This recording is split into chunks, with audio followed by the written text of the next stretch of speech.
First, so thank you everybody for joining us for this seminar.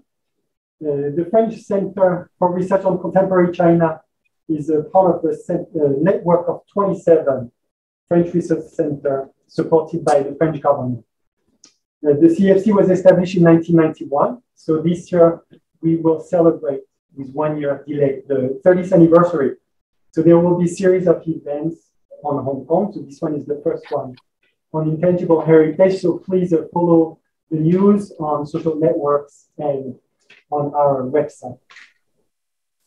So today this event is co-sponsored with the Intangible Cultural Heritage Office of Hong Kong and the Cultural Department of the French Consulate. Today is, in Europe, there is the European Heritage Days every third weekend of September. So the French Consulate is trying to organize some Heritage Days in Hong Kong. So this is why we're having this event today, sponsored by the Consulate. So in today's seminar titled Hong Kong Living Heritage, Creative Ways to Promote Intangible Cultural Heritage, Florence Padovani will moderate the discussion, and we're very happy to have 3 speakers as guests who are all with us at the CEFC office. So we have Jimmy Fok from CUHK, assistant professor of history at CUHK, who will present us the app that they designed on the heritage in Hong Kong. Selina Chan from Shue University of Hong Kong. See, some people know each other, you can see from the camera. And we'll present the website that she's been working on lately on the Ghost, is it on the Ghost Festival? Yes. Yes, on the Ghost Festival in Hong Kong. And Myriem Alnet, who has organized for many years the Inter-Island Festival in Hong Kong. So thank you, everybody. And I let now the floor to Florence to introduce this seminar. Okay. Well, thank you very much. Thank you, Pierre. I think it's a really good opportunity to have several people who are working on heritage in Hong Kong. We have been discussing with Pierre about doing things on heritage in Hong Kong, specifically in Hong Kong. And so this is a good opportunity to carry on. And we thought that it would be a good idea to speak about creative ways of promoting intangible cultural heritage. So we did ask some speakers, some specialists, to tell us about a new way or innovative way to promote ICH. And we have been very interested also, not only on the academic side, but to see about civil society, how civil society is using living heritage to tell something about local culture. And we are also very interested in the response from local people. How do local people react to those kind of research?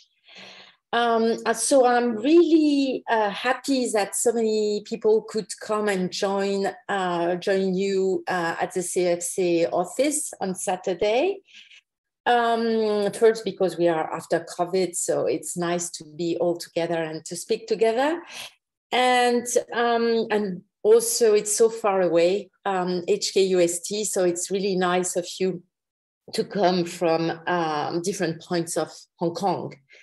I also have a thought to Professor Cheung, who was supposed to come, and his name was on the poster, but he is sick, so he couldn't join us.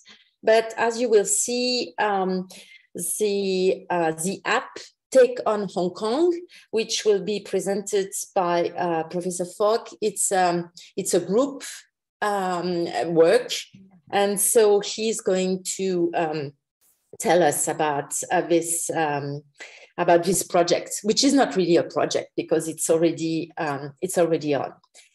So without further introduction, I will leave the floor to Professor Selina Chan, who is going to show us a little video about virtual museum. And then she's going to explain us about the genesis of the project and how this project is received. So as I was saying, not only by academic or professionals, but also with local people. How do local people receive the project and react to it? So Professor Chan, maybe I give a little bit more introduction about yourself. So you are working at Shue University, you are professor of sociology, and you are also vice president of the university. So thank you very much for coming and joining us. And so we leave you the floor. You have something like 20 minutes, maybe around 20 minutes, and then we have question and answer Q&A. So please, Professor Chan. Thank you very much for the introduction.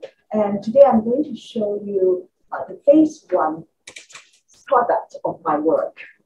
This is phase one, the National Intangible Cultural Heritage Virtual Museum, adaptation of the Buddhist Sandbox Macao Yulan celebration under the COVID pandemic. This is Hong Kong's first virtual intangible cultural heritage museum, which offers an immersive and interactive experience for visitors from any part of the world. And the virtual museum, as you can see, display all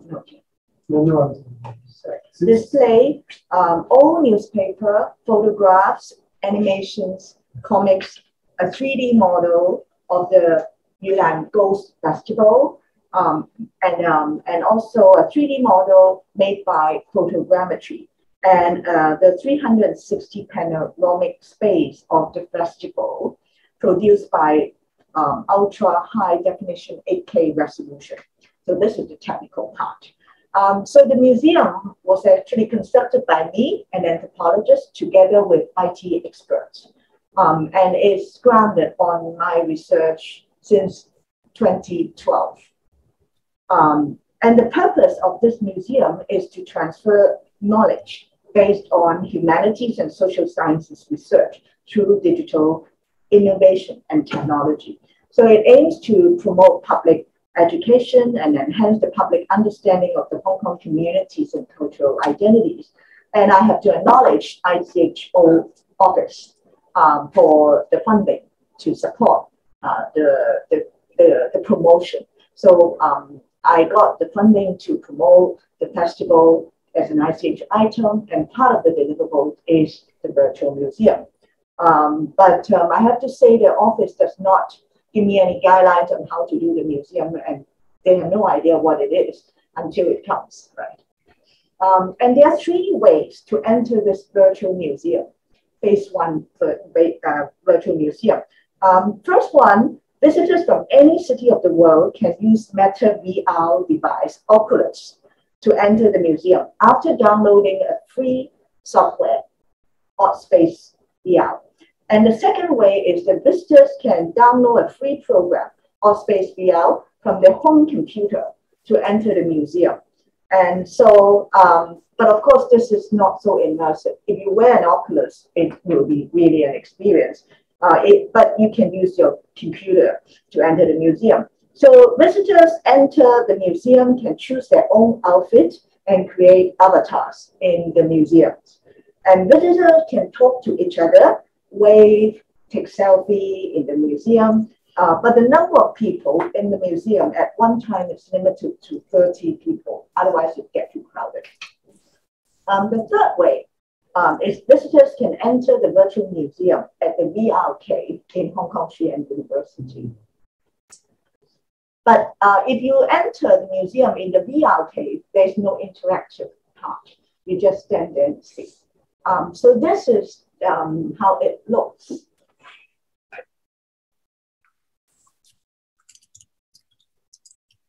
This is a very short video. You can see Avatar walking around.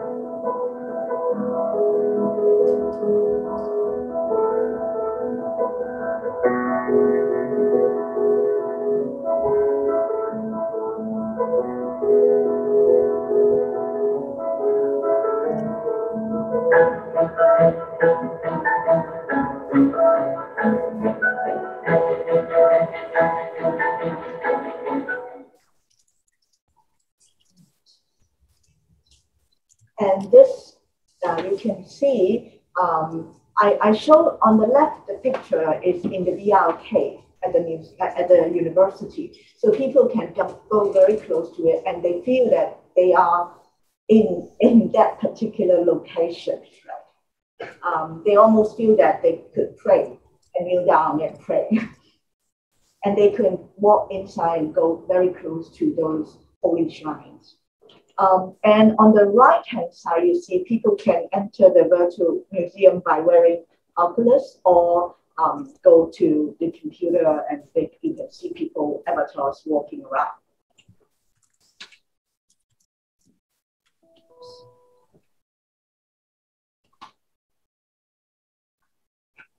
So this is a short video of what is inside the virtual museum.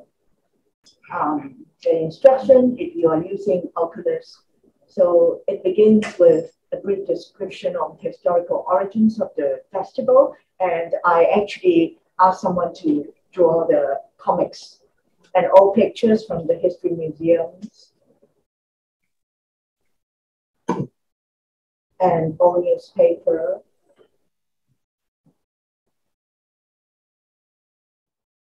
So if you wear an Oculus, you can 幣俾孤魂作迴避苦疏輕用，不乏窮苦孩童撿走零錢作為零用。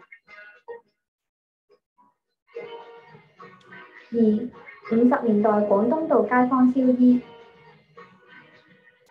商戶喺店外嘅街上燒衣，將金銀衣紙同冥鏹燒俾孤魂，有時會將店內床板拎出嚟，放喺兩張凳上作臨時祭台。並以煉奶罐、放沙插香，當作祭神嘅香爐，準備水果、白飯等作祭神用。不時會有賣藝者吹簫助興謀生。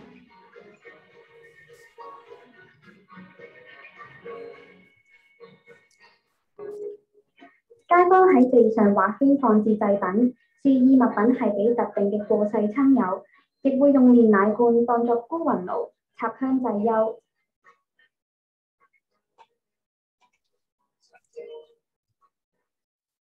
街坊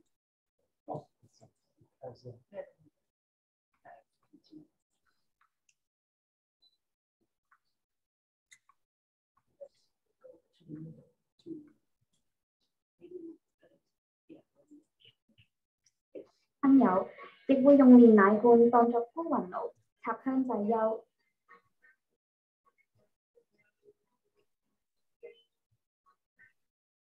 街坊喺路邊插香，準備祭品衣紙冥鏹俾孤魂享用，最後撒硬幣5仙俾孤魂回地府路上作疏通用。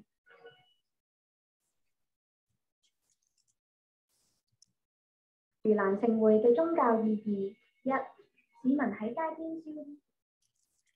喺舊時香港，每逢農曆7月，市民會喺住處樓下燒。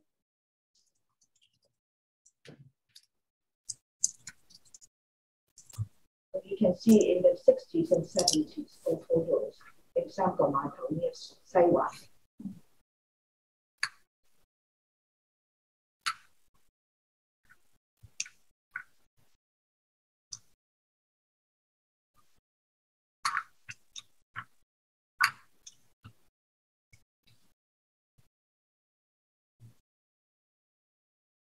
And this is and in 2011 it became a national intangible cultural heritage.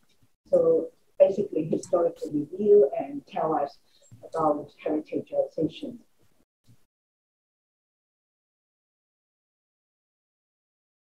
And then you can see in different places in Hong Kong there are the festival celebrations. So now I focus on the one in Macao, near Taiwan.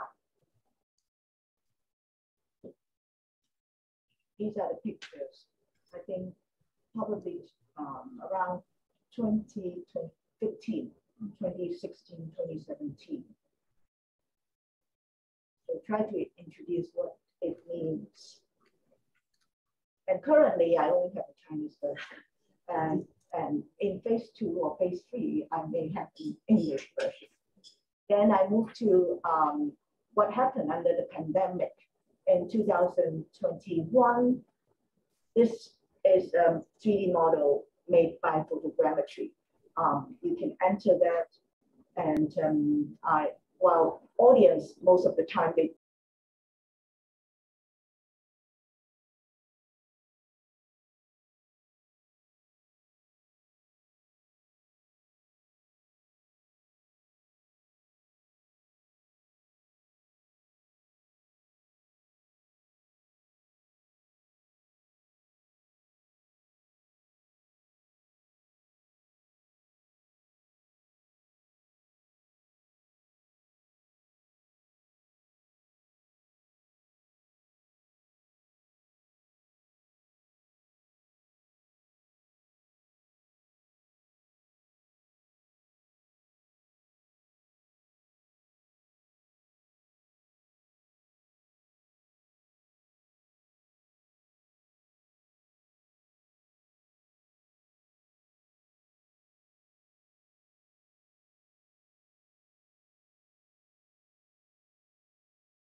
So these are offerings for the ghost.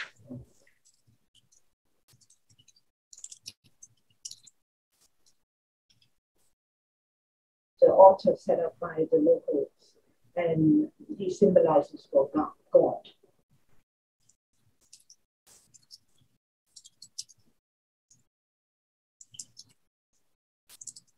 So this is an offering made by a local.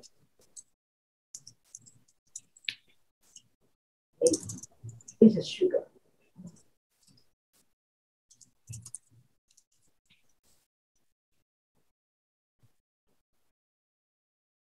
So they hire a group of priests to do the chanting, and these are the pictures brought by the priest. And now we go to 2021. It's like back to the past.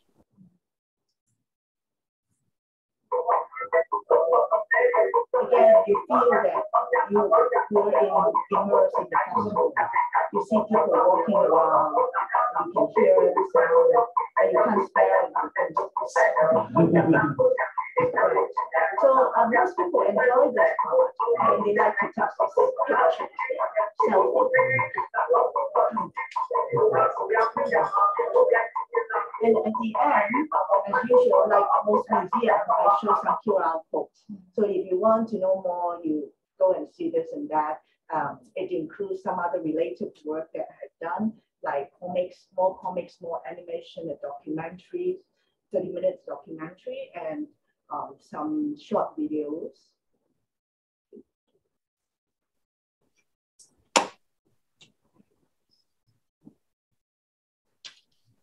So, and you,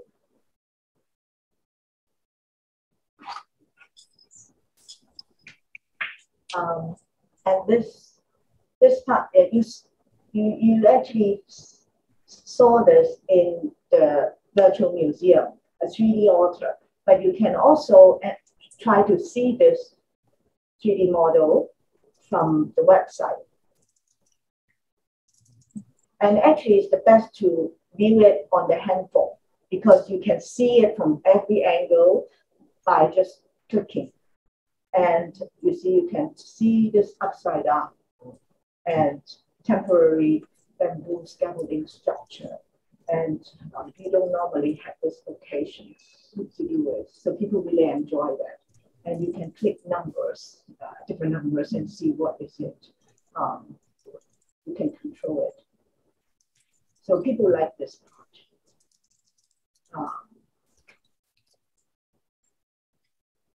Okay. Right.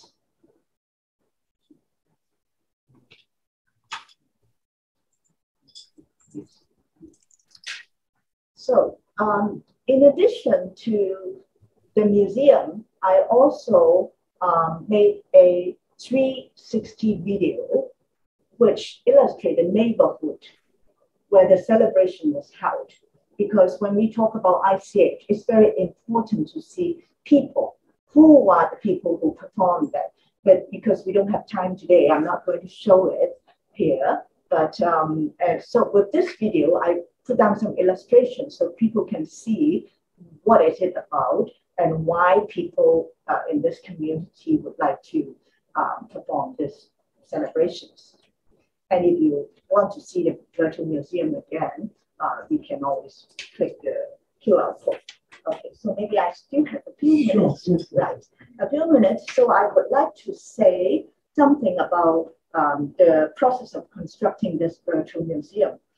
First of all, this project shows a shift from centralized form of curation to decentralized form of curation. It's not done by the government.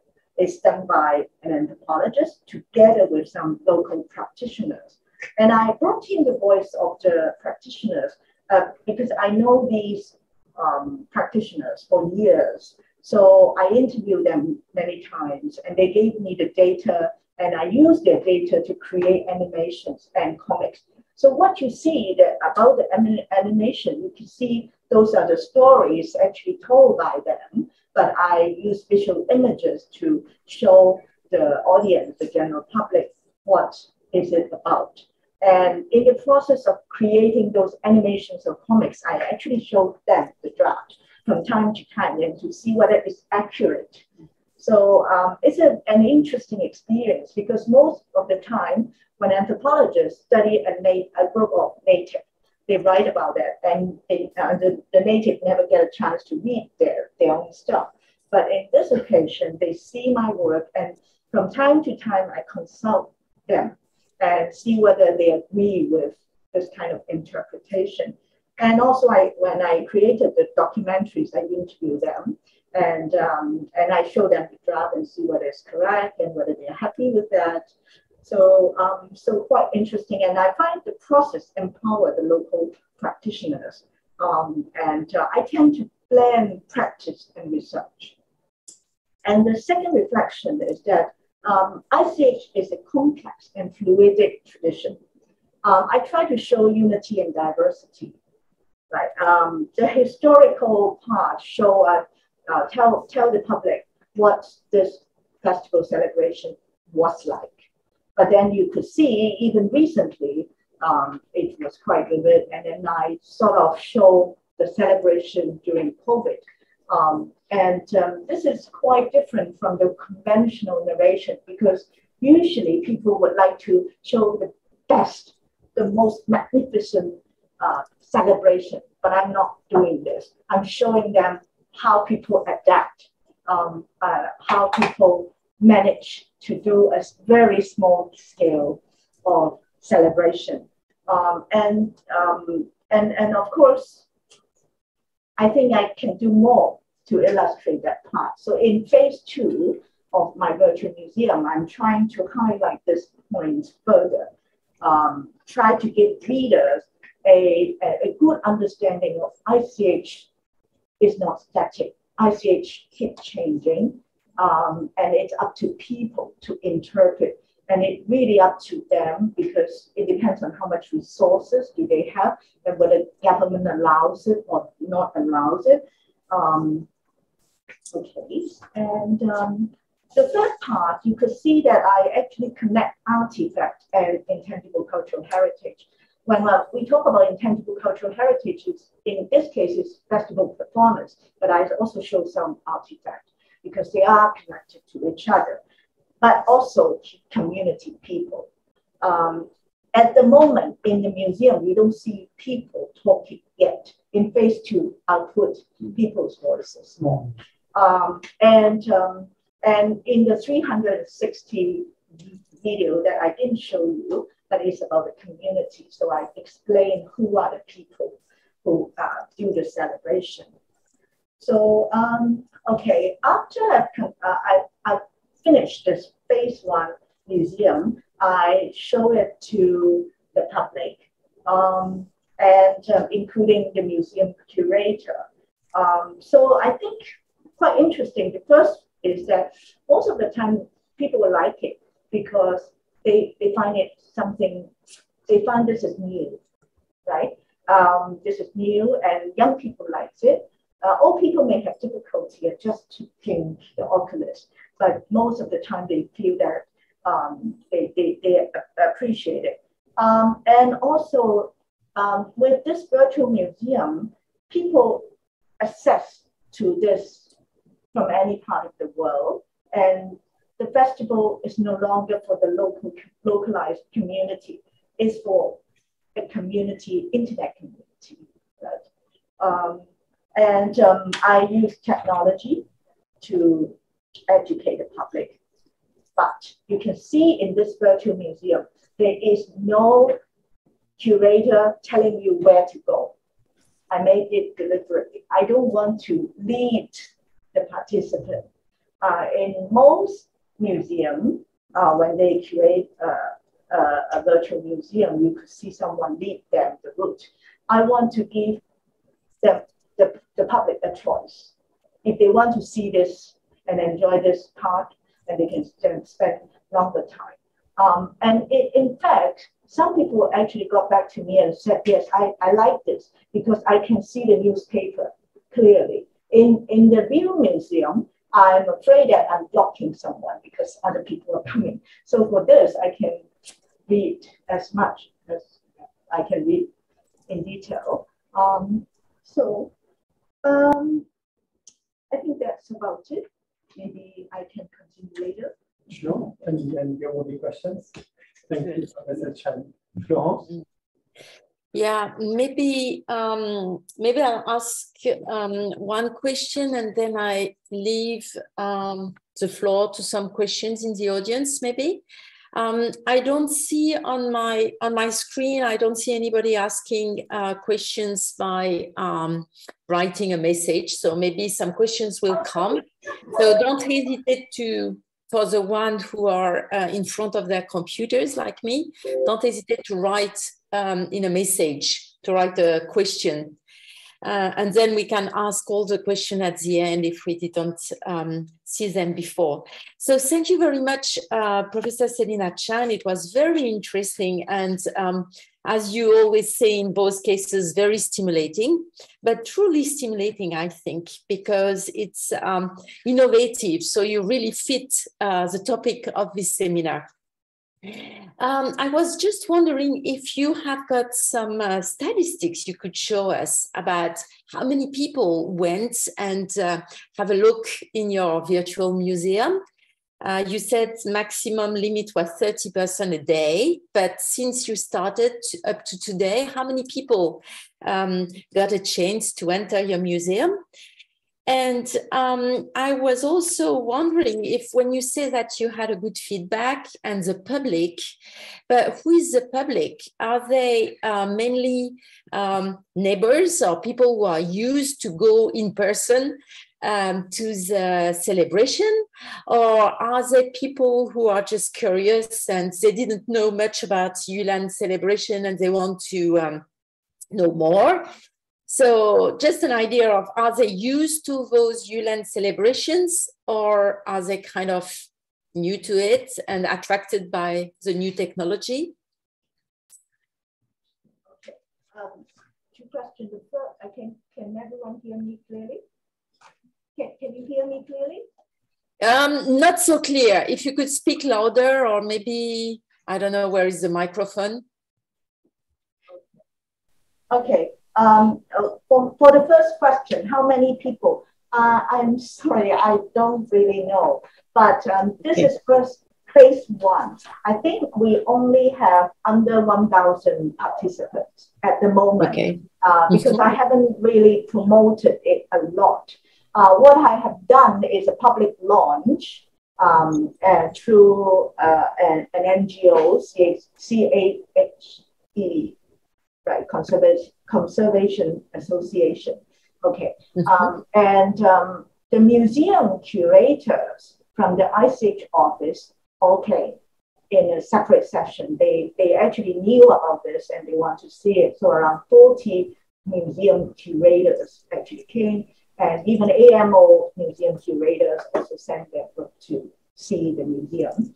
Other than that, this phase one museum was created mainly for teaching purposes in the university. So as far as I know, at least 3 colleagues in our university are showing this virtual museum to students from the sociology department and the history department.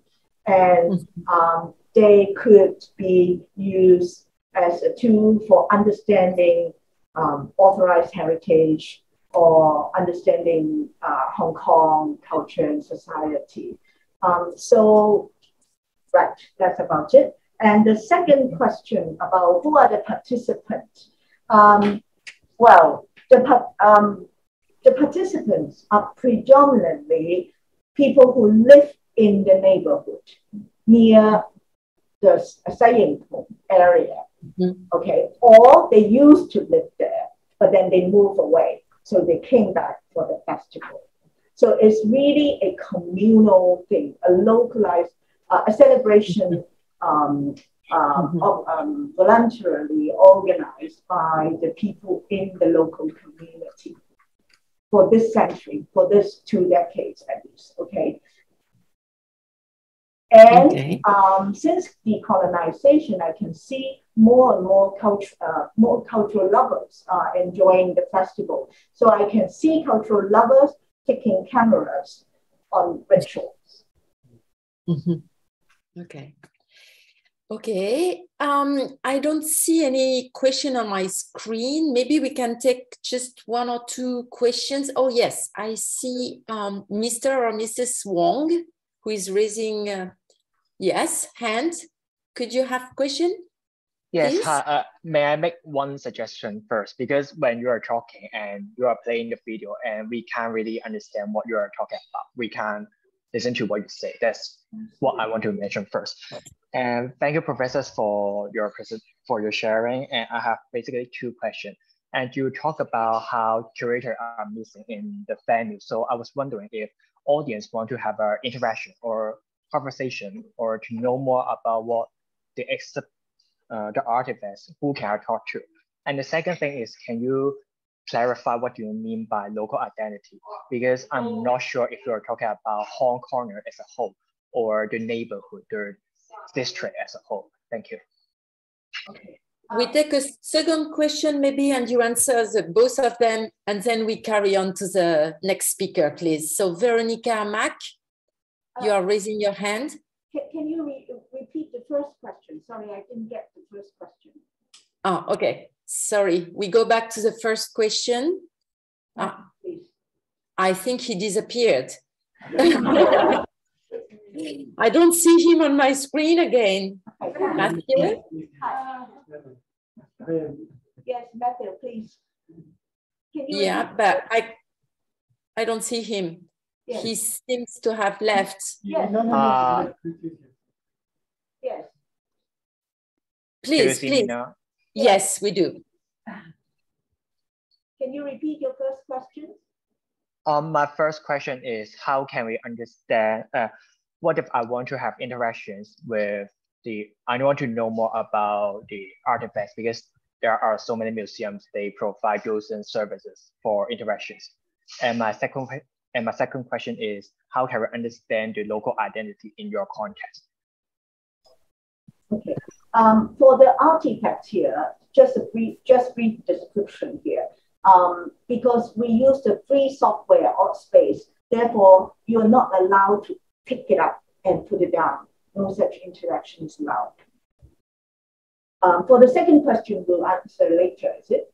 The local identities? Maybe okay. Well, since the presentation is primarily show you what is this virtual museum, so I didn't really have time to go into the discussion of local identities. Actually, there are different layers of identities. Qiuzhou identity, because this is a Qiuzhou Hungry Ghost Festival organized by the so-called Qiuzhou people. So this is layer one, and Qiuzhou people in the local community. So also mixed. One is ethnic identity, one is Saiyangguan people's identity, or Sangkok Matao people's identity, and then Hong Kong identity, because it's also a Hong Kong's ICH, and then it became a national ICH in 2011. So 3 layers at least. Okay. I see there are some other questions. So some people wrote questions, and there is still Veronica Mack who has got a question. But actually, if you don't mind, I'd like you to keep your questions and then to carry on, because I'm afraid that we will not have enough time for the 2 other speakers we have got today. So please keep your questions, and we will add some Q&A period at the end. So I suggest that we carry on and we invite Professor Fok Yeung Yeung to present another way, innovative way of, explaining and helping people to experiment by walking around the city. So the app developed by the Chinese University of Hong Kong, the Department of History, it's called Take on Hong Kong. And so I let Professor Fok to introduce this app. I don't see you on my screen, but I suppose you are around. Yes, we are. Okay. So, Professor Fok, you are here. I don't see you, but I guess you are around. Yes, and so you are a specialist of history, even though you minor in anthropology. And your interests are about cultural identity of contemporary Muslim community in Southern China, in Hong Kong, China. You are also very interested in urbanization and the politics of heritage policy. So you have been doing quite a lot of work about heritage. And so I let you speak about this app you developed with the other professors from Chinese University. So thank you, Florence. Yeah, nice to meet you again, Florence. Thank you for Professor Chen's presentation. It's really interesting. Everyone can hear me, right? Yes. No problem. You can look at the presentation, so the slide as well. Okay, all set, right? So, yeah. I'm currently assistant lecturer at Department of History, CHK. So originally this presentation should be hosted by Professor Cheung, but unfortunately he's sick. So that's why he can't come to the UST, to host the presentation. That's why I come here to basically replace you. Okay, so I'm going to talk about the mobile apps that we have developed by the CHK, by the Department of History. Well, you could say, all right. Yeah. So it is a good, basically it's a good project. It's by, firstly, it's a first beginning, it's an idea from Professor Fok Yeung Yeung, who's a retired professor from our department. And then it comes to Professor Cheung and then me, and also Ben as well, our research assistant in our department. So it's basically a cooperation project between Department of History and the Local Chin Research Center for Hong Kong History and Humanities. So So basically, I'll talk about the app functions and features, and also what kind of heritage we have talked about in the app. And then we talk something about the feedback and public engagement, and also maybe some talking about future plans on how we will expand. We try to expand the functions of the app as well in the near future. So we are working on it, see if we have enough funding for it. Okay, so about the app.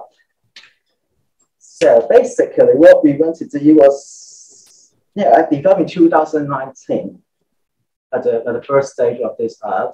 It's going to take on Hong Kong. In Chinese means like Hong Kong. Literally that means traveling and walking around Hong Kong, the app means. So our idea is try to develop a self-guided tour mobile app for the general public, because what we want to do is promoting the local heritage, cultural heritage among the general public in Hong Kong. And what we want to do is to share so-called our professional academic research findings and our findings as well, and with the general public through the app. And then we have designed some routes as well, around 9 to 10 routes at our first phase. So basically, we try to involve the scholars and researchers of the department, and then we select some heritage sites, and then we decide different routes, and then we ask our professors and our scholars to write something about, talk about the heritage as well. And then we make some YouTube video and back with the app as well. So you were firstly launched in 2019.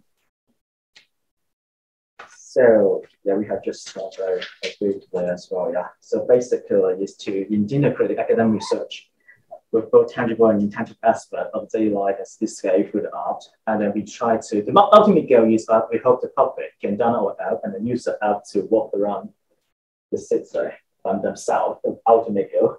And then to try to raise the public awareness of the history and the cultural heritage in Hong Kong. That's what we really want to do. What we have done at the moment, I think we have completed the first phase of the project. So we conducted research and some selected districts. For example, Taipo, Yamate, Guntong, Satoko, Shalokot, and Central. The first stage we have selected 10 districts and then 10 departments. And then we prepare a text and images as well. And then Professor Ho and the team, we go to the site and then we have produced some videos. And we look at the site, and then we ask for a professional group from ICHO to help us to take the video and then to edit it. And then we created narrative videos for routes as well, and then we embed it with our app. And then we cooperate with the software development to building the CMS system, the content management system. And then we upload the content, and then we have launched the first phase of our app in 2020. Summer 2020. So it takes around 9 to 10 months for the preparation for the first phase. So we are working on the first phase. So and we are trying to start our second phase of the project. Because to be honest, the first phase basically is focusing on tangible heritage. That's true. I mean, the historical structures, historical heritage and buildings in Hong Kong, more than ICH. But we recognize that, I mean, heritage is a very dynamic process, dynamic social and cultural process. Right? And then the definition conceptualizations is going to be expanded and change as well. So next phase, we try to add more ICH features with the ridiculous, with the roots of the second phase. I'll tell you a bit later as well. So function and features. So just some show how it looks like. Well, to be honest, because I would say funding is not quite limited, so you can't compare with the, like, if we can work with Facebook and Google, I think it would look more fancy, of course. So basically, it's the first phase, 10 self-guided tours and 4 in Hong Kong Island, Popular, Central, and Sheung and Stanley, Yuan, and 3 in Kowloon, Shekime, Guntong, and Yamate as well. And with 3 new territories, the old market, and Taipo and Shattercock. So basically, it's all around Hong Kong and with different districts. And then we have worked with the French Consulat Général last year Well, thank you very much for the support as well. And for the last year Heritage Day, so we especially made 2 thematic groups for the French culture and influence in Hong Kong as well. So we have that as well. So thank you very much. So yeah. So and I think it's moving, right? Yeah. Yeah, thank you for that. So basically, you say we have an interactive map. So we select 3 to 6 spots, not necessarily very historical structures. Basically, so the spot, the buildings and the structure that we think they're really meaningful and very significant to the local history and the community history as well. So and then we remark on the location of the art, and then we will review what we export, and then we will add some video and picture as well. And also we also provide information on transportation. The time, how much time you finish the route. Because what we want to do is we really want to make it for the people to use it more user friendly. Of course, there are a lot of things to be done, but we try to make it more user friendly for the public. So I would say this project basically is a very public engaged project. That's what we want to do. But of course, I also use it for my teaching as well. For some courses related to Hong Kong culture, Hong Kong history, it is very useful. I mean, just ask the student to download it. And we used it in class sometimes. And some features, well, so basically, the picture will show the details, historical details of the site we select, and then basically we talk about historical background, the building characters, and social functions, and conservation status of the selected site. And then we have, of course, by Professor Ho, and then we have the video. We also send the video to YouTube as well. So it's embedded with the YouTube and the Facebook now. And then if the public or audience, you really have some questions or want to engage with us, they can send email to us or by Facebook. But in the future, we will explore more interactive ways to do that, maybe IG or Twitter, we don't know. We'll see how we do for our phase 2. Because I would say, at this moment, it's really a pilot scheme at the moment, this one. So on our phase 1. So we see how to improve this. So comments and suggestions are all welcome as well. Okay. All right. So then we have a video. Okay. So okay, yeah. So we select one of the groups as our case study, and also to it as our example, sharing the what we are doing in the app. So we choose the Wan Chai as a example. So basically, this one, the theme of this route is the religions coexistence. I mean, the religions of Hong Kong in Wan Chai, because maybe all you may know that Wan Chai is full of cultural diversity, like especially the religions diversity. So I mean, you can find Chinese traditional folk culture, Chinese religion in Wan Chai, and also there's an Islamic community, Chinese Muslim community in Wan Chai as well, because the Muslim in Hong Kong basically they have two. I would say they have two sides. One in Wan Chai and one in Cheung. So there's a two major community.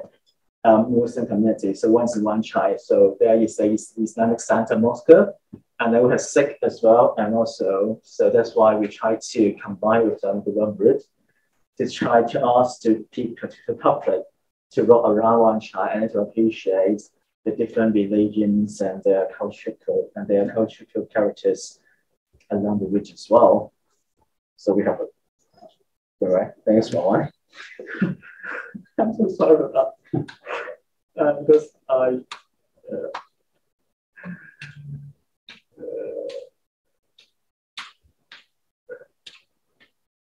Ben, can you tell me which page I go?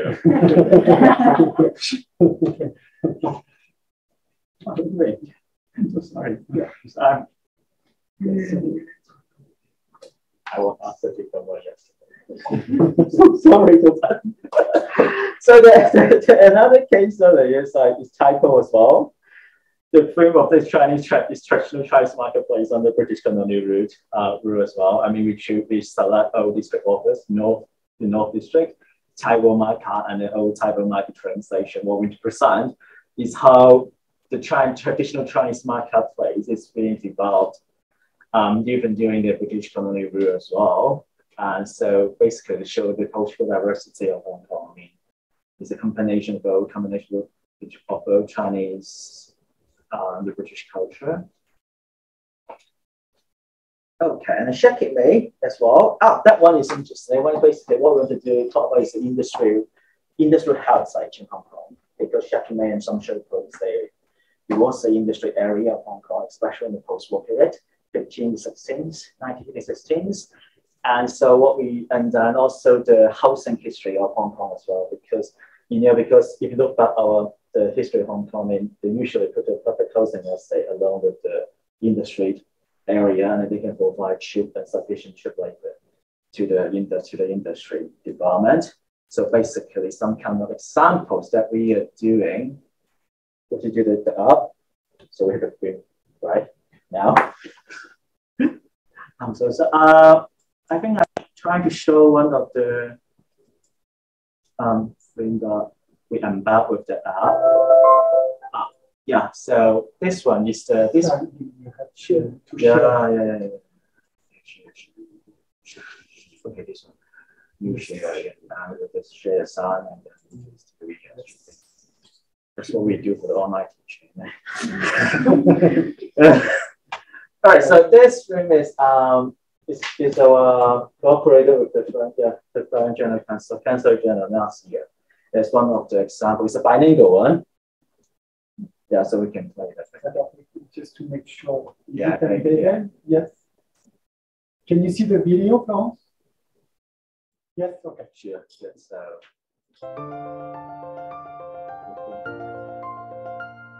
我後邊嘅呢一座基督小君王座堂咧，其實喺1914年嘅時候咧已經開始構思㗎啦，去到1930年代先至落成啊。可以話咧喺當時嘅港島區咧係一個好有代表性嘅一座教堂嘅。呢間教堂咧係由一個華籍嘅建築師陳亞彤同埋巴黎外方傳道會嘅教士咧一齊設計嘅。咁主要咧就係服務呢個港島區嘅天主教嘅信徒嘅。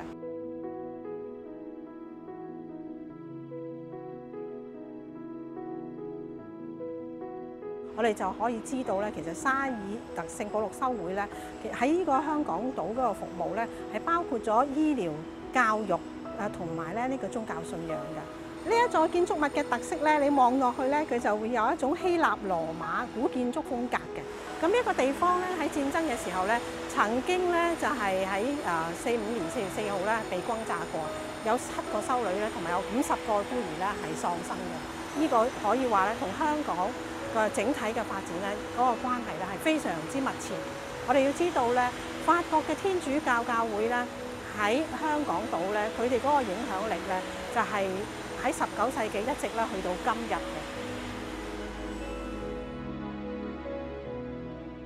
香港大球場喺1918年馬場大火之後平整嘅一塊土地而興建好嘅。佢喺1955年 啟用嘅時候咧，佢主要咧係愛嚟舉辦呢個足球活動嘅。喺50年代同埋60年代咧，足球活動非常之受香港市民嘅歡迎。當時嘅座位咧已經咧係有28000個㗎。喺1990年代咧，法國嘅保加公司咧得到呢個賽馬會嘅資助，用咗9000萬嚟到重建呢個政府大球場，變成咗我哋今日嘅香港大球場嘅。呢個香港大球場嘅 建築嘅特色咧，你會睇到佢東西兩翼咧都係各有呢個天幕。呢個天幕嘅鋼筋咧，佢係240米長、12米闊，用咗呢個當時嘅新嘅材料叫 Teflon 咧，用嚟做呢個天幕嗰個蓋嘅。當時咧呢啲咁嘅天幕咧係一個預製組件嚟嘅，預組整好之後嚟到呢度先裝嵌嘅。 中間咧佢有2大嘅電視屏，係方便咧係舉辦7人欖球賽嘅時候咧，觀眾咧係可以咧係參觀呢一個比賽嘅。因為球場咧係有3層，佢每一層裡面咧都有一啲室內嘅包廂啦，有餐館啦，同埋咧係有一啲咧係特別嘅辦公室嘅。喺1914年，法國沙爾特聖保祿修會 買咗銅鑼灣同埋跑馬地嘅地皮之後咧，就開始興建呢個學校啦。初時呢間學校咧係叫法國學校嘅，後來喺1955年嘅時候咧，先至改做聖保祿學校嘅啫。呢間學校佢嘅建築特色咧，我哋都會見到，佢係一個哥德式嘅建築嚟嘅，係罕有咁有3層高。最高嗰層咧，佢個天花咧就係用咗中國嘅瓦嚟到建造嘅。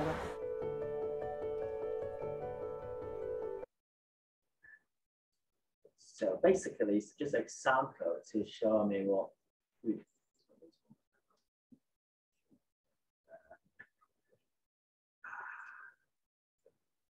screen.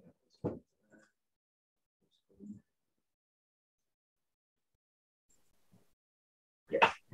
So basically, that is the film we make for the film. So because sometimes we will try to cooperate different organizations, different institutions to make some special thematic groups as well. So that is one of the examples. So we make the video and we embed with the group. So the ultimate goal is they hope the public can watch the video when they are walking around the city, and then to know the cultural characters of the site. So and then this one is from online to offline. Yeah. So basically, is in the future we also want to have the similar events again. Try to make it from online to offline to make it realistic as well. So one example is the last year we worked with the French Consulat Général de France, and then we have a special event to visit to 2 sites. We have 2 groups, right? Yeah. We have 2 face-to-face guided tours. I mean, despite all the challenge of the pandemic, so we managed to have 2 face-to-face guided tours. So by one Professor Cheung over there, yeah. So we have to show this picture because the Chinese here. Yeah. And so it's a 2 guided tour. So that's what we're going to do in the future as well. I mean, so we have the roots and then we have the earth, and then time by time we may try to organize different face-to-face guided tours led by our scholars and other scholars and our professors. Yeah, I mean to enrich the experience of the general public as well. So I think we talked about our future plan as well. So just like what I've said, because we want to expand it to cover the ICHO as well in Hong Kong as well in the phase 2. So we are thinking about maybe for the Wan Chai district, for the roots in Wan Chai, maybe we can embed with the dragon dance, Mo Folong, the fire dragon dancing. Because it's a very iconic tradition in Wan Chai district, we see if we can cooperate with them, different NGOs, and to embed with roots as well. But we didn't know because we're still working on it. Another example that we have done for the roots in Yunnan, we have another trip as well.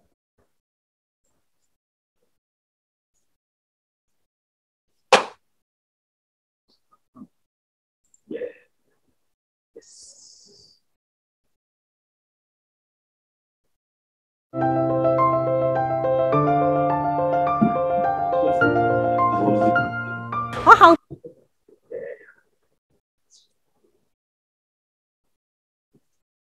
Moses. It's not sensitive at the moment. Yeah. Yeah. This one.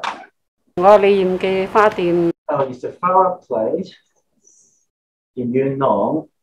So our next move would be try to work on the intangible heritage a little bit, and then combine with our original working route.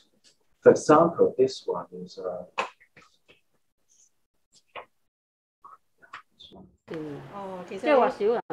maybe yes, here, yeah.咩特別漆油？都係一普通嘅漆油嚟嘅咋？呢隻係熒光嘅。熒光漆係。但係而家熒光漆有嗰間廠都好似想唔做添。哦，即係話少人買啊。OK。以前嚟講仲多功夫啊，因為以前嗰啲龍啊鳳啊都係立體㗎。係咯。但係而家你知啦，寸金尺土，你香港太過立體，你牙咁多地方冇咁多地方擠啊嘛。係咧，所以而家都。咁你其實從事呢一個行業有幾耐歷史啊？60幾年。60幾年，即係你哇！你咁後生，你應該冇60幾歲啦。有。你一出世就做啦咁樣？我爸爸做。你出世你爸爸做，咁然後跟住你就一路跟住爸爸去學。10幾歲讀完小學畢業就做呢啲啦。睇天氣點解？即係以前你唔乾但係越多，因為佢做親都幾十件。哦，一做要做幾十個，因為好多唔同嘅，譬如村要賀嗰個照啊，或者嗰個本身辦照嗰個單位亦都要整一個主嘅。This is just one example that we try to do in the future as well. Yes, great.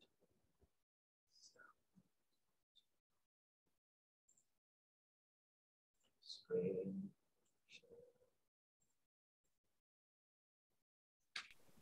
So 你園記啊，所以講你園記。So basically, if you're really interested in it, I mean, you can download the app as well. I think we have 1, 2 slides to talk about. Yes, so it's some Facebook comment that given to us as well. So I mean the public engagement. So we do have some discussion and comment on YouTube, and we have 40,000 views in total for chapters. Oh, that's quite a lot. Yes. Yeah. Okay. And then we collect some feedback from YouTube as well. Briefly on the video as well. Thank you very much for helping us understand the development of the law. And yeah, there's some people they talk about their old days, old good days, related to the site as well. Yeah. Yeah. So basically, I think that's the beginning of our presentation. Thank you very much. Yeah, so we're open to questions, any comments and suggestions as well. Okay, well, thank you very much. I just wanted to add it, maybe you said it, but sound is not always very clear, but your app is bilingual. So it's in Chinese and in English, yes, which is interesting. Yeah. I saw that the feedbacks you showed, the abstracts, they are all from Chinese people. I was wondering if some tourists or some visitors from outside Hong Kong, how do they react to your app? Maybe they don't know about it. How do you, I mean, are you working with the tourist board so that your app can be downloaded by more people? And I was wondering, just one quick question, and then I leave the floor to 2 or 3 questions coming out, is how did you choose at first the locations you are working on? And maybe there are some more you would like to, you said there are some more you would like to develop. So can you tell us more about that? For your first question, Shue, well, the first beginning, very first with this app, we decided for the public Hong Kong. That's what we want to do. The ultimate goal is for the Hong Kong people to know more about their own heritage and cliches and heritage and neighborhood. But for tourists, because of the pandemic, to be honest, we haven't thought about it at the moment about tourists. But we can. But it's a new. I think it's a very good suggestion. I mean, we say you can work with the tourist road rather than authorities, but to see if we can get some resources or even funding about the app. But there's a kind of dynamic. We don't want the app become a very commercial travel guide or travel guide, but we really want it as for the Hong Kong people, general public, to use that. But we can always think about it, talk about the tourist version. Maybe we can have a tourist version from a perspective of Hong Kong people, let's see. And then for your second question, how we select the site, right? Well, that's an interesting question. Well, I mean, we come up together. We have so many meetings. So basically, we have 3 to 4 members of the group, and then each of us will initiate some heritage sites, and then we have to present it during the meeting. And we have to explain and justify why we think it's important to you, why it's important to the Hong Kong society as well, and the committee as well. And then we have discussed it, and then there's some debate on it as well. So each group will spend some time to talk about it, to debate, to justify it. So, and sometimes you can see the members of us, because it's a different age group. So you can see the differences between us and how we value our culture and how we think about what is Hong Kong culture. And it's a very interesting process. Yeah, that's what. So what do the younger people Younger people do is, I don't know, this range is the younger members, they want something more old or more like economic as well. That's a very interesting phenomenon as well, working group. Yeah. But sometimes, of course, I mean, some of our members like us, they will give some another suggestion ideas, and they will explain why she thinks it's important from the more professional perspective. Yeah. So I mean, I don't know, maybe I hope you answer your second question. Yeah. Yeah. Well, I was asking the question, and it was also a transition to Myriem Alvise, who is going to focus on Pengchao, because I didn't see Pengchao on your app, and I was wondering if about the cultural heritage over there.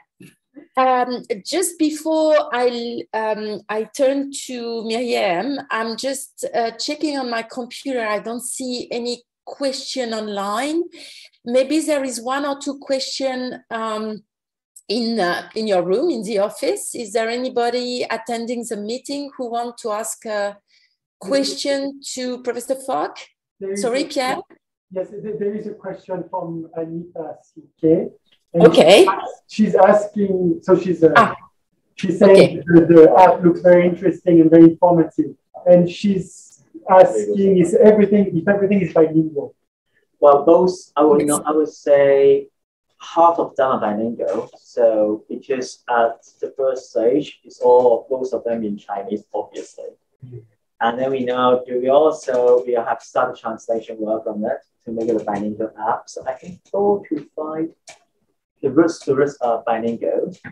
And then the two of them is talking about French influence, right? And that is bilingual. So I think in total it's 4 to 6 of them are bilingual. But we're still working on the translation work, so we expect it will become.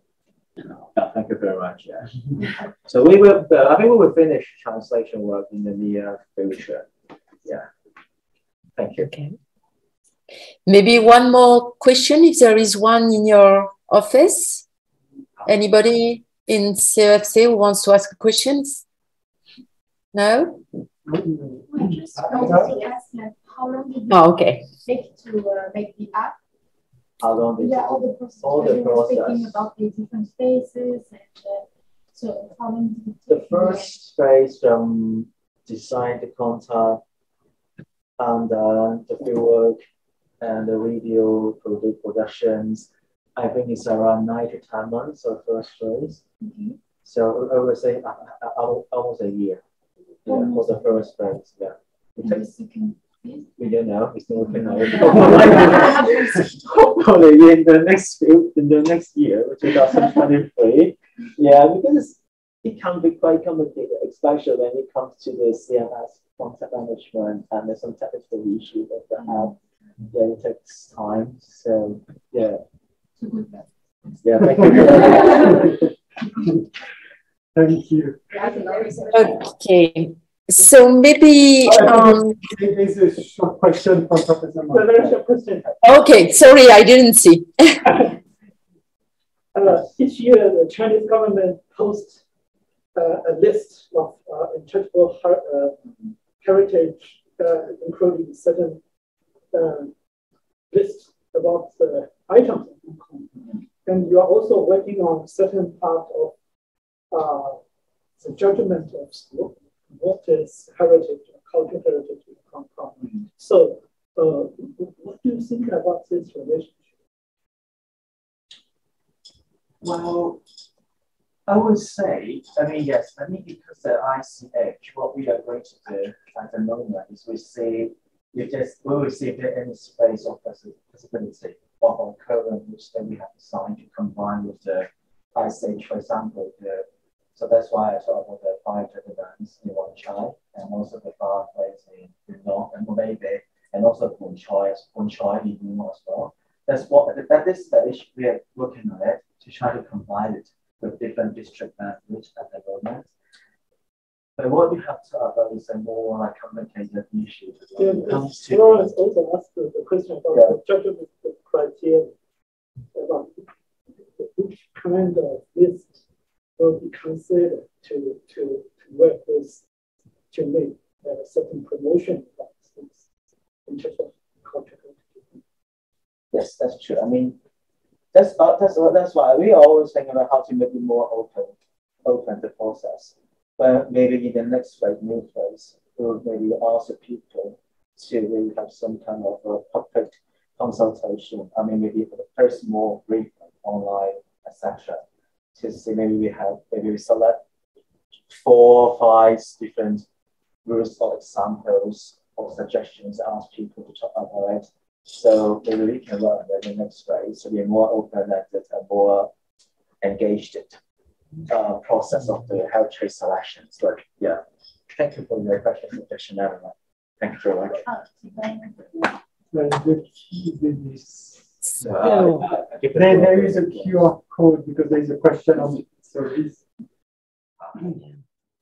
I don't see. Sorry, I don't see any more questions. Maybe I leave the floor to Myriem so that she has time to present a very innovative way of showing heritage. So Myriem Alvizet, so she's a co-organizer, for Intra-Island Festival. And the festival celebrates the heritage of Hong Kong outlying islands. So that's another topic which we didn't discuss about. And bringing together something like 50 collaborators. And so they are organizing, when there is no COVID, of course, a very interesting festival, Inter-Island Festival. So she's going to present that. And she's also going to share our experiences of promoting intangible cultural heritage.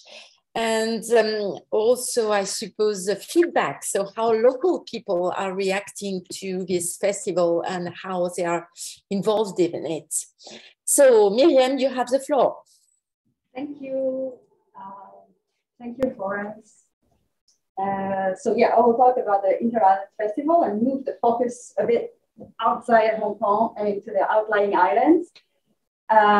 So the Inter-Island Festival is an art and lifestyle festival that we organized last year, in March last year, after 2 postponements because of the COVID. So it was a bit kind of difficult process, but it happened. So I guess for a lot of people, because it's islands and there's not so much done on the islands in Hong Kong, and there's a lot of fantasy about living on the island and going to the island. So everyone was kind of like thinking about a Setochi-like festival that would bring a lot of art on outlying islands, depopulated outlying islands, etc. So you have a bit like the same festivals with the Yim Tin Tai or Sai Kung Pai at the moment, where it's really artworks, bringing people to see the islands. But our perspective is a bit different because we are living on the island. So we are 3 co-organizers. And we actually, the 3 of us, so my colleagues, Yip Kai Cheung is an artist and an art curator. Chan Chun Kit is a local shop owner, and I have a background in urban studies and placemaking festivals. So the 3 of us live on Peng Chau and have been living there for a few years. And this festival idea came from our own experience of living on the place and how we connect with the territory, basically, and our neighborhood territories. So I guess this is where also we can, the topic kind of comes and joins the heritage, because we're talking about the culture that we live on a daily basis. So our territory is small compared to the vast territory that are the islands. We didn't want to make a big festival that talks about all the islands, but actually we wanted to talk about something very specific. It's the feeling of neighborhood that we have amongst 3 locations that are here and that are actually linked by a very abnormal ferry. I mean, abnormal compared to traditional ferry lines that are actually linking each place to central. This one is completely decentralized. It only links, yeah, there's a kind of a kaito ferry, yeah, like Pengchao, Muyo, Chimawan, and Zhengzhou, and on a daily basis. So it's really a rhythm of the island, of the inter-island life. So it's an inter-island ferry, and therefore we call the inter-island festival as a kind of tribute to this rhythm. And so the sun rises and the inter-island festival comes and goes and comes and goes, and it's always the same boat, and it's been the same boat for like since 1999. And so it's really like a small feeling of you know, daily habits and routine, and something that is really ingrained in our daily lives. So the festival, I don't know how I can move that thing up there, but anyway, so the festival was a kind of blast of activities, because we brought together more than 40 collaborators to organize activities over 3 days.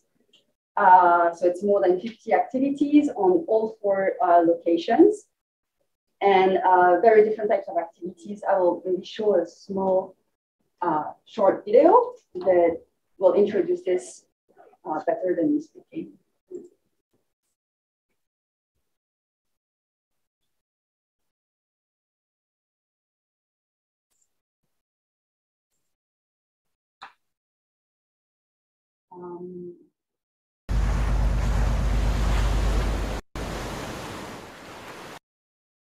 So I have to reshare.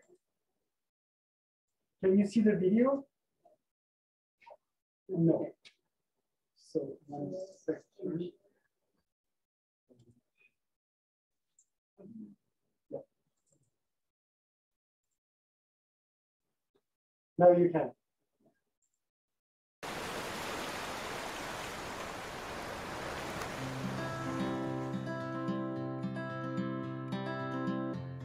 我哋住咗幾年之後，發現喺呢度一條橫水道啦，就經過平洲、梅窩、芝麻灣同埋長洲嘅。咁每日都係同樣時間來來回回咁樣行。我哋想透過呢個橫水道連結島上面嘅居民。船到橋頭生活節用船去代表就係咁解啦。We have different types of activities during these 3 days. We have workshops. Installations, exhibitions, film screening, performances also. 咁我哋就喺度諗緊，即係呢個離島生活其實到底係一樣點樣嘅事情。咁所以我哋全部活動其實都係最終都係講緊離島生活。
will stop here because it's a long video, so you can see it later.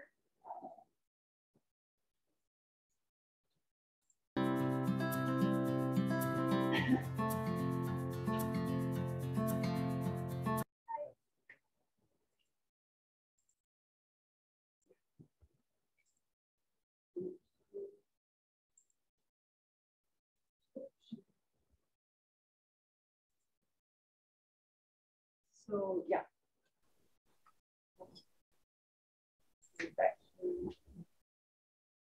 Yeah, so we had a lot of different types of activities, and we started our so the activities were scattered around the places, and we had collaborators coming from these places, but also coming from outside.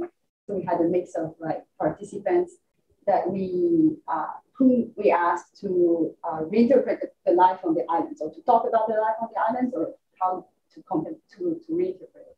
And because people were doing works on different places, we thought we originally wanted to have events on the ferry, but the ferry company didn't allow us to have so. So we just thought that for the opening as a linking event, we could just have a seat in the ferry. So the opening ceremony was just taking the ferry all together and having a bit of music and a bit of food. And everyone could enjoy at least one trip along the inter-island ferry. So we had Nelson Hill, who's a Feng Chao musician, and Hak Bai, who actually comes from Lama Island, but came to perform. And so he opened the ceremony with a big glow of didgeridoo. That was a very big kind of interesting moment. And then everyone went on to the different activities. So I guess like we could see the activities like showing different things, like how are the inherited cultures of each location, how we can build upon and invent and create from there. But also some activities were just showing like life as it is on the islands, like how people really connect to their territory, and others created like spaces of conviviality, how we can be together. So you saw this one, the Muimotoku skins. So they brought like Lantau Society has been like doing a lot of cultural activities to talk about the past heritage of the island, of Muimo, sorry, and how actually like it's really an industry where women would make tofu skins back in the day. So there's still some women doing it. So they regularly show it. And young people could participate. This one was about the water language, so spoken by the Thai people, and Cheung has a lot of a big community of Tenka people, or originating from Tenka. And so two organizations, Flow Studio, so Sarah Yip and Tiffany Cheung, who both live on Cheung and have collaborated together to make up this workshop where so Sarah has been collecting water language because it's like really disappearing, and she's been like interviewing a lot of people in Cheung to collect all the different words, etc. And Tiffany has invented a method to teach Cantonese through tones and singing, and so they collaborated together to make water language accessible to people. We had Christina, who doesn't live on the island but has been like working like for a few months. So during the whole preparation time of the festival, and actually because of two postponements, it really gave them like more time to develop their work. So Christina has been working with the local fishermen and like developing like recipes. And so she made these little zines. I brought some illustrated zines to have a look of how to make the recipes from the fishermen. So from the dried fish, because in Feng Chao, you have all these dried fish. Very beautiful pictures to put on Instagram and a lot. So she kind of like developed on that. And, you know, it gives another aspect, like a bit deeper ground to the culture. This one was an interesting collaboration because actually talking about Yulan, we have our local ghosting festival on Feng Chao, and we still have two Jidat masters, so like paper craft masters who do the ghosting. And so we asked one of them to collaborate with an architect, a Swiss architect, Geraldine Boyou, who actually lived on Feng Chao and was interested in the life of the public spaces because on Pengchou you have all these chairs that are put by people, and it's a very autonomous system of like making public space alive. And so she thought about this connecting table where all the chairs could be put together. We could have activities, maybe we could have a big buffet that brings the whole community together. Of course, COVID prevented this from happening. And you can see in the back, the 2 police officers who came, and because it was, people of course complained that it was on the way. So we moved the installation a few times. That was quite interesting, showing the flexibility of DITAP, basically. Also some work showing working with the gates. So you know like how the gates used to be like handcrafted and having the name of the owners on it. So there's still a few of these gates on Pengchou, and Keipo, a shop, curated a mini exhibition with different artists and illustrators to work on this. We also had a few tours that talk about the life as it is. Yeah, so it's really bringing the perspective of like the islands from the islanders' point of view, and not breaking down with all these fantasies about what is the island about. So Mom Chi Tang is like a local Nui resident, and all her family is actually very tied to the economic fabric of the main street of Muiwo. So she really talked about the history of the main street, so Zhenghao Street. In Timawan, there's not much. There's not many things to do. No, not a lot of people have been there actually. And so this activity was very, very popular. Like, and this was Miko Yeung is actually a Puyo resident, but she has dogs, and she will walk every week. She will go to Timawan, and so we just met her by chance one time on Pengchou, and then she just agreed to have a tour and like show people what it is to live on this island. This was a flat gallery just opening. We had a lot of open studios, so showing like how it is in the artist studios. And then we had like this kind of moments of conviviality, like bringing people together, celebrating the fact of being neighbors. So this was in Timawan, Mao San Kioni and Sapong, they did 2 activities. This was just a music and campfire in Arc Eden. So it's a small place in kind of far away from, like 40 minutes walk from, we were really in the forest, and where they really like tried. So they have a big land, and they really planted a lot of trees, and basically like highlighting the green jewel that is Macao, and talking about it. So moments of music sharing also on Cheung, because there's a lot of like musician and artist community and musician communities there. So it's bringing all these people together, and celebrating this. And so we had mixed feedbacks from the local residents, because of course we do a festival, and the first thing that people think is we don't want more tourists. We don't want all this flow of people to come, especially during COVID time. So it was very, I think, like maybe in our strategy, like marketing strategy, we were using a lot of social media, and actually we should really be talking word of mouth, talking with the platform, and like disseminating the information. A lot of the activities were also like small workshops, small tours, so a very limited number of people, and we really had to adapt to the COVID regulations. So it was very difficult to find a balance between we actually made some quota for like island residents and non-island residents, but it was kind of like difficult to always have a balance in that sense. But in general, I think what we managed in doing is like really raising awareness about this territory that we have, this neighborhood relationship that we have, and actually bringing a kind of aesthetic sensibility about the territory, about the ferry, like just taking this ride. If you manage to put down your phone for 50 minutes, for the 50 minutes ride, you really enjoy you really enjoy the landscape. You really enjoy the sea. Like and it's like, it's a boat that is open, so you're really like by the wind, and you feel the wind, you smell the smell of the sea, and you see the mountains, and you see the sea, and you see the people floating around, and you see the people taking the boat, and you start wondering what happens for those people around.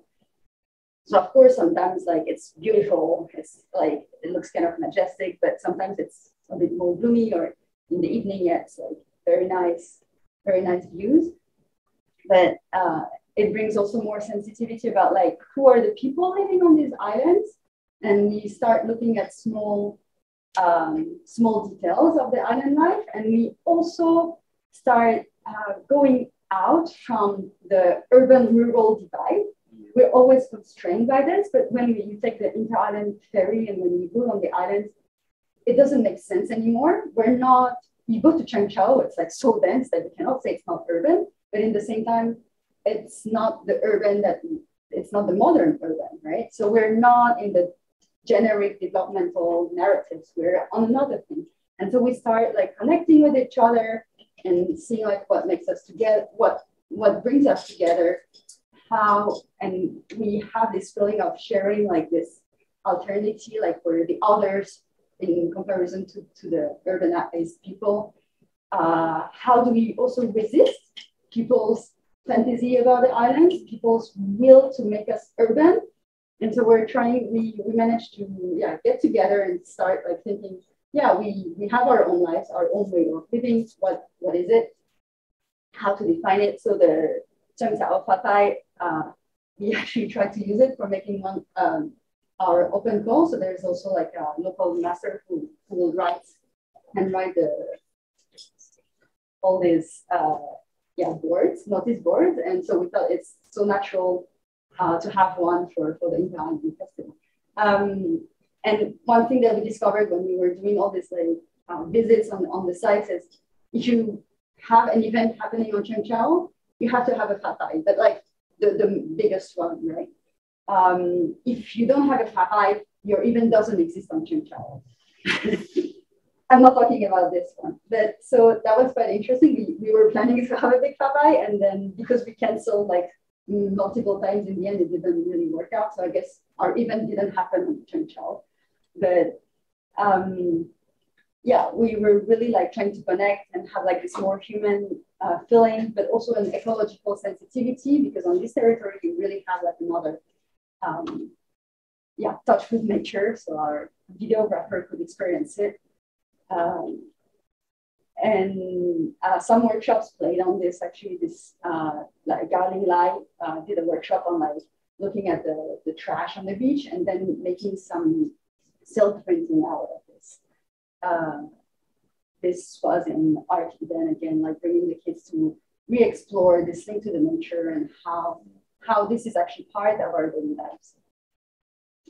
And so in the end, I think we managed also like to bring the islands, bring our lives on the map, our lives as islanders on the map. So bringing the islands defined by the islanders on the places and connecting all this bunch of people together. And now we have more feedbacks of people also taking the inter-island ferry. I guess older generation people are not very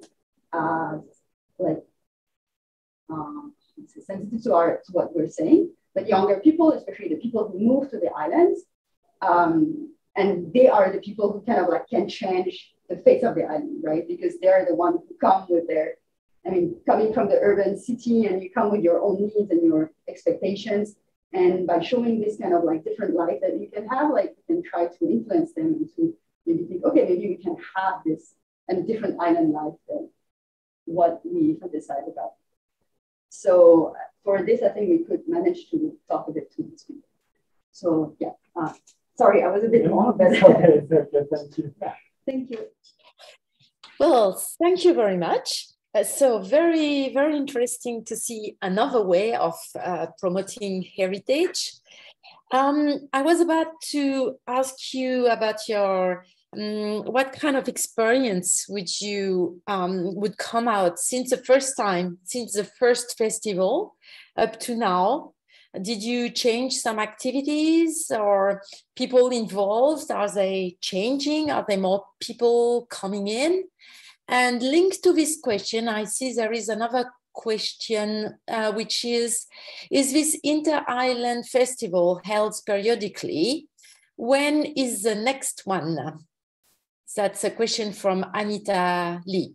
Yeah, that's a very good question. Because we're actually looking to working on the second edition of that festival. But while that one, the first edition was really like a big a blast of activities, like super intense with a lot of things happening. We also, for us, it was a way to kind of open people's eyes. But for a second edition, we would like to dive deeper and feel more anchored. And also, as much as we didn't really want this to be a super touristy activity, it was still very touristy.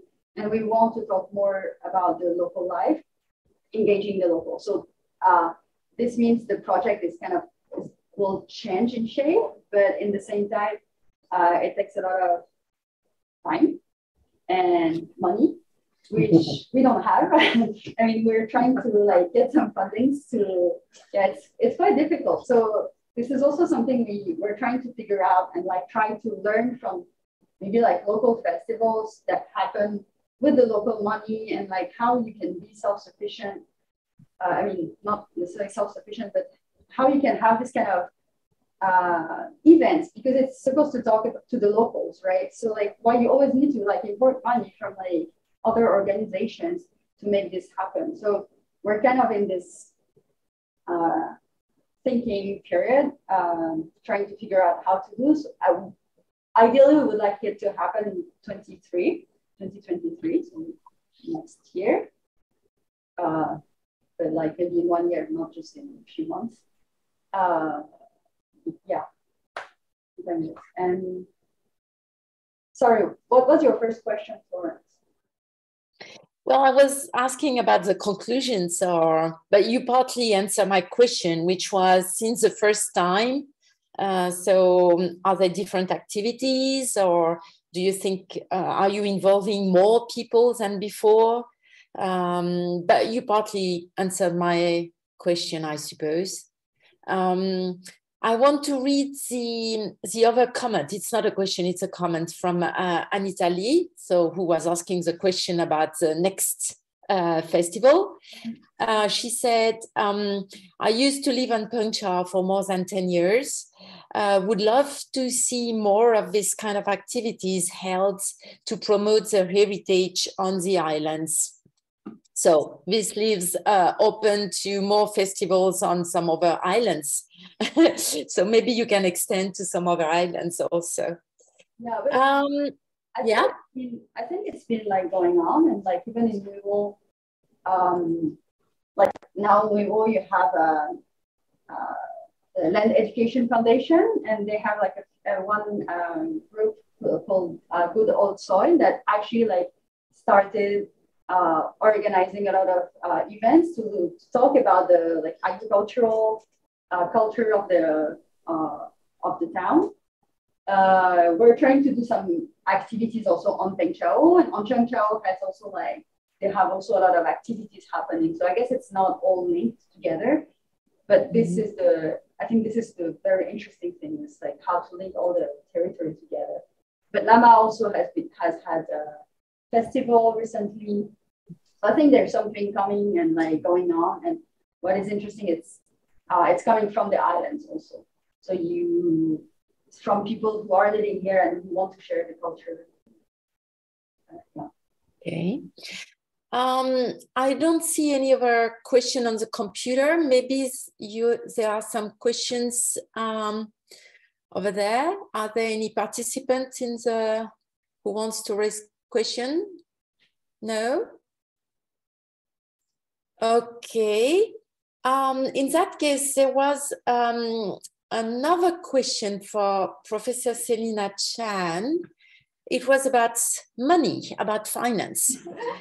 And not just, but first one is from Chen I don't know if it's a woman or a man, but so first one is, how long does it take to produce a virtual museum?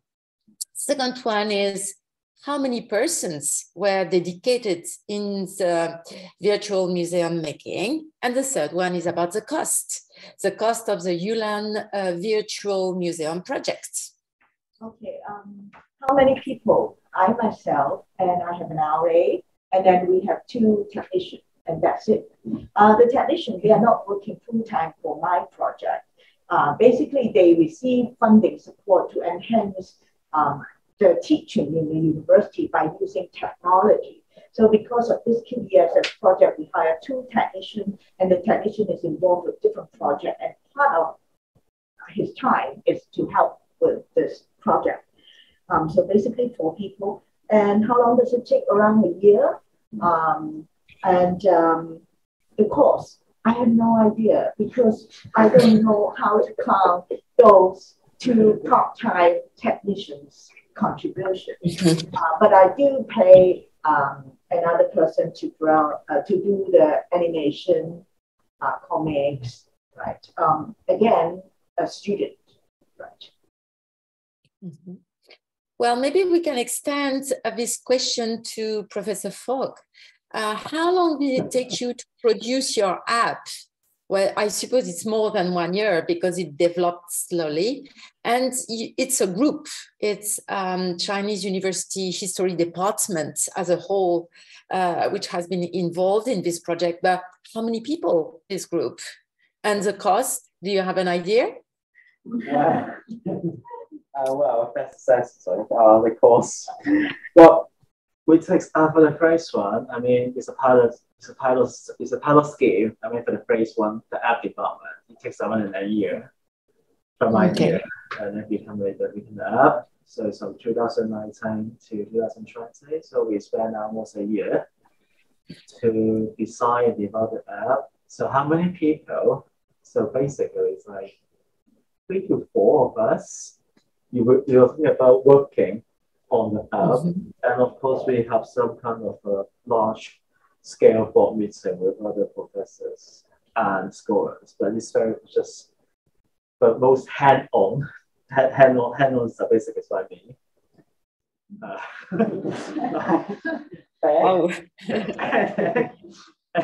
And then 1 or 2 more RA. That's what we have for the funding. To be honest, not much we have.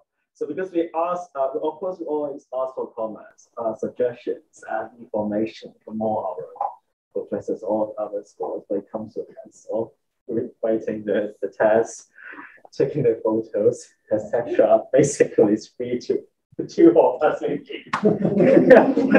3 of us. Yeah, basically. Yeah. For the course, I don't know the exact amount of money, but. Well, not much. You can see the scale of our team, but not much. But it's quite limited for the first one because it's really a pilot one. So we can't. This is quite. It's not sensible for us to have a huge amount of money to do that. Yeah. So I would say it's quite limited. Any idea on how much does it cost for creating the apps? Oh, it can be very expensive. It really depends how much you want. So yours. Amelia? Of course not. Not much.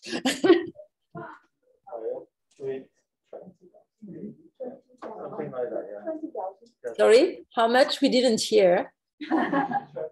20,000. 20,000. Okay. Okay. So something like that. Okay.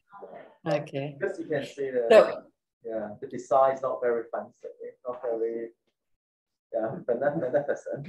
So it's limited funding. Limited funding.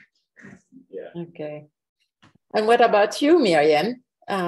What about you? So we understand that you have 50 collaborators, but I suppose that you are not that much having the hand on the project. Maybe 2 or 3. Yeah, we were 3 main co-organizers, and then in each location, well, only in Weiwo and Cheung we had some local coordinators. So in the end, we were a team of 6 people. And then we had a few volunteers to help coordinate all the work. The first edition was done with very limited means because no one, like people would not give a lot of money for the first thing, right?